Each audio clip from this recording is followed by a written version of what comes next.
आप पढ़ चुके हैं कक्षक, ऑर्बिटल, नाभिक के चारों ओर का वह त्रिविमीय क्षेत्र जहां इलेक्ट्रॉन पाए जाने की संभावना अधिक होती है उसे कक्षक कहते हैं। कक्षक चार प्रकार के होते हैं, एस कक्षक, पी कक्षक, डी कक्षक और एफ कक्षक। एस कक्षक,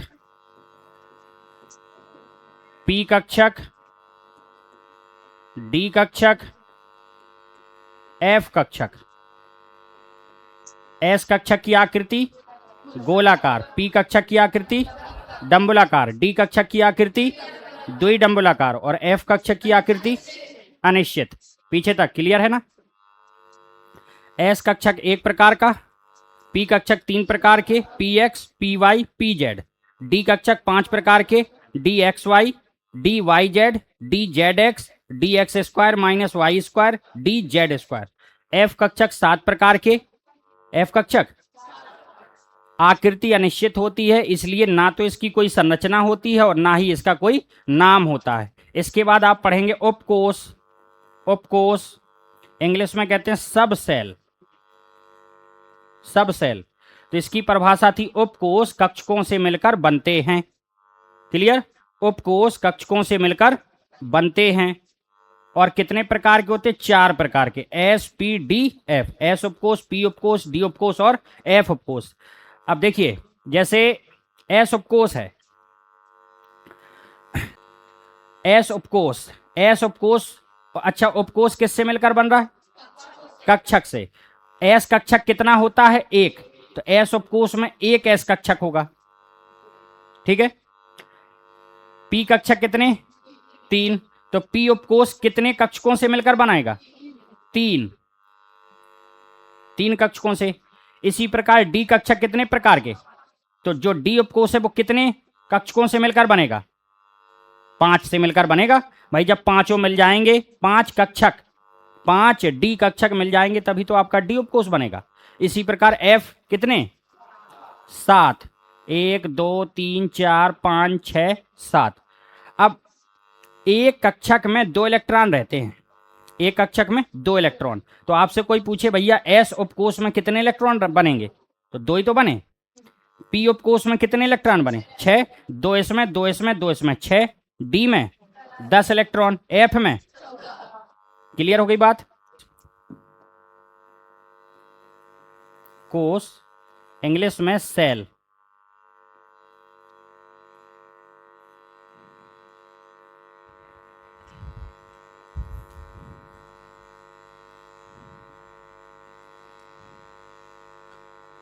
चलो भाई इसको देखते हैं, इसको। अच्छा, आपने उपकोष की परिभाषा क्या लिखी थी? उपकोष कक्षकों से मिलकर बनते हैं। कोष किससे मिलकर बनेंगे? उपकोष से। ठीक है, कोष किससे मिलकर बनेंगे? उपकोष से। अपन को केवल कक्षक की परिभाषा ही अच्छे से याद करनी पड़ती है, बाकी इसकी परिभाषा तो बिल्कुल सरल इसकी और सरल है। कक्षक की बताओ एक बार। नाभिक के चारों ओर का वह त्रिविमीय क्षेत्र जहां इलेक्ट्रॉन पाए जाने की संभावना अधिक होती है उसे कक्षक कहते हैं। उपकोष कक्षकों से मिलकर बनते हैं, कोष उपकोषों से मिलकर बनते हैं। अच्छा, ये तो चार प्रकार के थे, ये अपन ने पढ़ लिए थे, लेकिन कोष होते हैं 7 प्रकार के। कोष जिसको एन से लिखते हैं, उपकोष की संख्या, उपकोष को अपन एल से लिखते हैं, और उनके प्रकार।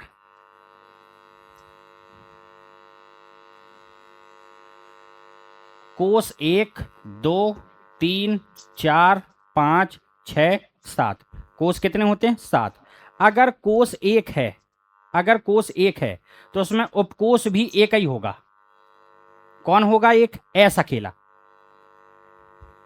ठीक है। अगर कोष नंबर दूसरा है तो इसमें उपकोष कितने होंगे? 2 होंगे। उपकोष 2। कौन कौन? एस और पी। ऐसे 3 है तो 3 हो जाएंगे, 4 हैं तो 4 हो जाएंगे। अब 3 कौन कौन हो जाएंगे? एस, पी और डी। 4 में एस, पी, डी। कोई बात? अब 5 आ गया, तो ये बताओ अगर 5 कोष है तो 5 होते हैं क्या? पढ़े तो चार ही हैं अपन, एस पी डी एफ, चार ही पढ़े, तो ऑफकोर्स इसमें भी कितने रहेंगे, चार ही रहेंगे। वही कौन कौन, एस पी डी और एफ। अब 6, तो 6 में 6 हो जाएंगे क्या, 4 से ज्यादा तो होते ही नहीं है। एस पी डी एफ गिने चुने हैं, एस पी डी एफ, लेकिन इसमें 3 ही होते हैं, इसमें 3 ही होते हैं, लास्ट वाला खत्म हो जाता है, एस पी और डी भर बचता है। ऐसे 7 में 2 बचते हैं, लास्ट के 2 खत्म हो जाते हैं, एस कॉमा पी। बात समझ में आई? फिर से समझना, ये बार बार इनको पढ़ने की जरूरत थोड़ी, ये बिल्कुल सरल चीज है भाई। 1 है तो 1 रहेगा, 2 है तो 2 रहेगा, 3 है तो 3 रहेगा, 4 है तो 4 रहेगा, 5 है तब भी 4 रहेगा। इसके बाद 6 से 1 घटा दो, 6 है तो 4 से ज्यादा तो हो ही नहीं सकता, एस पी डी एफ 4, लेकिन जब 6 है तो कितने होंगे, 3, एक पीछे से हटा दिया। फिर जब 7 है तो एक और पीछे से हटा दिया, कितने बचे, 2, एस और पी। आप बाऊ का नियम, इंपोर्टेंट। आप बाऊ का नियम इलेक्ट्रॉन के बारे में बताता है कि इलेक्ट्रॉन किस उपकोष में पहले प्रवेश करेगा। जैसे यहां S लिखा है, 1s, 2s भी है, 2p भी है, 3s है, 3p है, इस प्रकार से कई बने हैं। अब अपने पास यहां एक इलेक्ट्रॉन है, मान लीजिए एक इलेक्ट्रॉन है।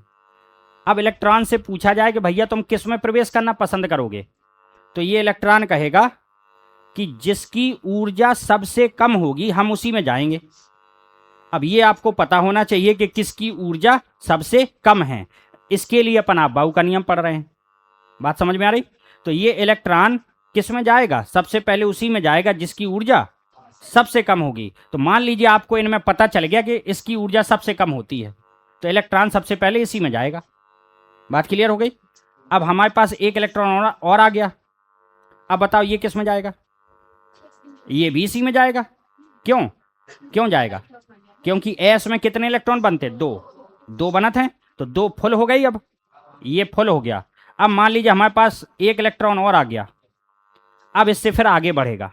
अब इसके बाद देखा जाएगा भाई इनमें किसकी ऊर्जा कम है, तो पता चला इसकी ऊर्जा कम है। अब ये एक इलेक्ट्रॉन इसमें जाएगा। बात समझ में आ गई? तो इसका नियम ये कहता है इलेक्ट्रॉन ऊर्जा के बढ़ते हुए क्रम में प्रवेश करते हैं। इलेक्ट्रॉन ऊर्जा के बढ़ते हुए क्रम में प्रवेश करते हैं। और बढ़ता हुआ क्रम क्या होता है, पहले सबसे कम, फिर उससे बड़ा, फिर उससे बड़ा, फिर उससे बड़ा, यही तो हुआ बढ़ता क्रम। तो इलेक्ट्रॉन कैसे प्रवेश करते हैं, ऊर्जा के बढ़ते हुए क्रम में प्रवेश करते हैं। अब किसकी ऊर्जा कम है किसकी ऊर्जा ज्यादा है वो हम आपको आगे बता रहे हैं। नियम सबको क्लियर हो गया? तो पूरा नियम सुनिएगा। परमाणु में किसी उपकोष के कक्षक में इलेक्ट्रॉन ऊर्जा के बढ़ते हुए क्रम में प्रवेश करते हैं। फिर से सुनियो, परमाणु में, परमाणु जानते हैं क्या, यो नाभिक, नाभिक के चारों ओर इलेक्ट्रॉन और इस पूरे सिस्टम को परमाणु। तो परमाणु में किसी उपकोष, उपकोष के अंदर क्या मिलेगा, कमरा, कक्षक। तो किसी उपकोष के कक्षक में इलेक्ट्रॉन ऊर्जा के बढ़ते हुए क्रम में प्रवेश करते हैं। लिखिए कौन से उपकोष की ऊर्जा कम है कौन से की ज्यादा है, अब अपन वो सीख रहे हैं। तो देखिए N1, N क्या है, कोष। तो पहला कोष, कितने कोष होते हैं, 7 कोष होते हैं। N बराबर 1, N बराबर 2, N बराबर 3, N बराबर 4, N बराबर 5, N बराबर 6, N बराबर, क्लियर हो गई? ठीक। इसके बाद जब पहला होगा तो केवल इसमें कौन होगा, 1s। सही है भाई, एक नंबर है तो ऐसे ही अकेला तो होगा। और नंबर कौन सा पहला, तो देखो हमने 1s लिख दिया। ये गोला अपने मन से बना दो, डिजाइन के लाना, बाकी कुछ नहीं। अब जैसे n बराबर 2 है, 2 है। अब जब आप लोग इसको कॉपी में लिखेंगे तो जैसे ये लाइन लिख गई, फिर बीच में एक लाइन छोड़ के फिर इसको लिखिएगा, फिर एक लाइन छोड़ के इसको लिखिएगा जब लिखेंगे, ठीक है? तो एक एक लाइन छोड़ के, तो चित्र जो बना रहे हैं वो सही बनेगा और आपका गलत नहीं होगा। अब जैसे n बराबर 2 है तो इसका मतलब अब 2 चीजें आ गई, एस बी और पी बी। भाई दो हैं तो इसमें दो आइटम होना चाहिए, तो एस भी है और पी भी है। नंबर कौन सा चलेगा? दूसरा। तो 2s इसके नीचे लिखेंगे और 2p इसके बगल में लिखेंगे, थोड़ा सा दूरी पर। अब आगे आ गो, n बराबर 3। n बराबर 3, अब इसमें तीन आइटम हो गए। तीन आइटम कौन कौन? एस, पी और डी। नंबर कौन सा? तीसरा। तो इसी के नीचे लिखना है 3s, इसके नीचे 3p और इसके नीचे 3d। कोई दिक्कत किसी को? आगे आ गए 4। अब चारों आ गए, एस भी, पी भी, डी भी और एफ भी। चौथा नंबर चलाइए, 4s इसके नीचे, 4p इसके नीचे, 4d और इसके नीचे, इसके ये आगे बढ़ गया 4f। 5 आ गए। 5 में कितने रहते हैं? इसमें भी 4 रहते हैं। नंबर बदल जाएगा, क्या लिखेंगे? 5s, 5p, 5d, 5f। 6 में कितने आएंगे? 3। कौन कौन? S, P, D. पीछे वाला खत्म हो जाएगा, ठीक है। तो 6s, 6p, 6d। 7 में कौन कौन? 7s, 7p। कौन से ले लें? यो चल है।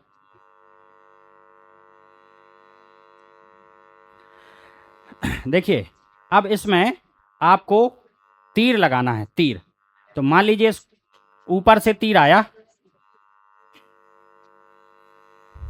ये ऊपर से तीर उड़ता हुआ आया, इसको चीर के बाहर निकल गया, ठीक है, चीरते हुए बाहर निकल गया। अब इसके बाद ये वापस लौटा, तो वापस जब लौटेगा तो किसी को टच नहीं करेगा, टच नहीं करेगा, टच नहीं करेगा। इसके बाद फिर जब लौटेगा तो इसके सीध में जितने आएंगे, इसके सीध में केवल देखो यही भरा रहा है। इसके बाद फिर ये वापस गया, फिर ये लौट के आया यहां से, सही है। इसके बाद फिर देखिए, फिर वापस गया, वापस जाएगा तो किसी को टच नहीं करेगा, छू आराम से ऐसे निकल जाएगा। इसके बाद फिर मुड़ के आएगा।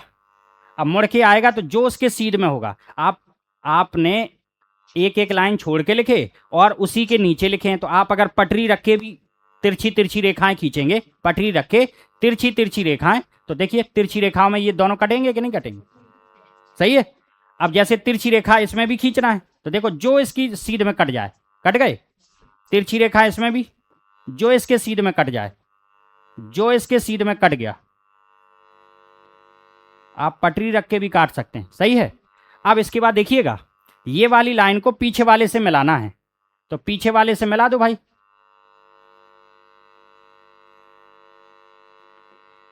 यह एक्स्ट्रा हो गई, कट जा। इसको पीछे वाली लाइन से मिला दीजिए, इसको पीछे वाली लाइन से मिला दीजिए। मिलाते समय देख रहे हैं, मिलाते समय किसी को काट रहा है क्या? केवल मिलाना भर है। फिर आगे वाले हिस्से को पीछे वाले हिस्से से मिलाना है, तो देखो पीछे वाले हिस्से से मिला दो, आगे वाले हिस्से को पीछे वाले हिस्से से मिला दो। कोई दिक्कत इसमें? मिलाते समय बस यही ध्यान रखना है, मिलाते समय किसी को ये नहीं काटेगा, ठीक। जैसे अभी अपन ने क्या किया था, तिरछी तिरछी रेखा में जो उसके सीध में आ रहा था उसको अपन ने क्या कर दिया? काट दिया, ठीक है। अभी रुक जाइए, अभी टाइम मिलेगा आपको, पहले समझ तो लो। टिप्पण थोड़ी आए हैं, पहले समझ में तो आ जाए।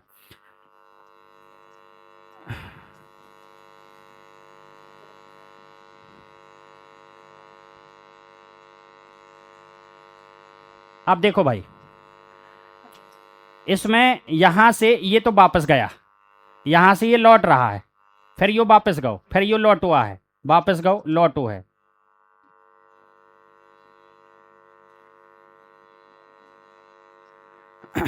सबसे पहले किसको काटा उसने? बनेस को। तो सबसे पहले बनेस लिखा जाता है, फिर इसके बाद ऐसा लगेगा क्या? ठीक है। अब इसके बाद बनेस के बाद देखना, बनेस के बाद ये किसको काट रहा है? अब तो इसके बाद 2s आता है, 2s के बाद किसको काट रहा है? देखो 2p, फिर अपने आप लिख लेंगे। अब तो आपको लिखना सिखा दिया। सबसे पहले किसको काटा इसने? 1s को। फिर किसको काटा? 2s को। इसके बाद 2p लिखा है, 2p के बाद 3s, 3s के बाद किसको काट रहा है? ये 3p। तो अब इसके बाद किसको लिखना था?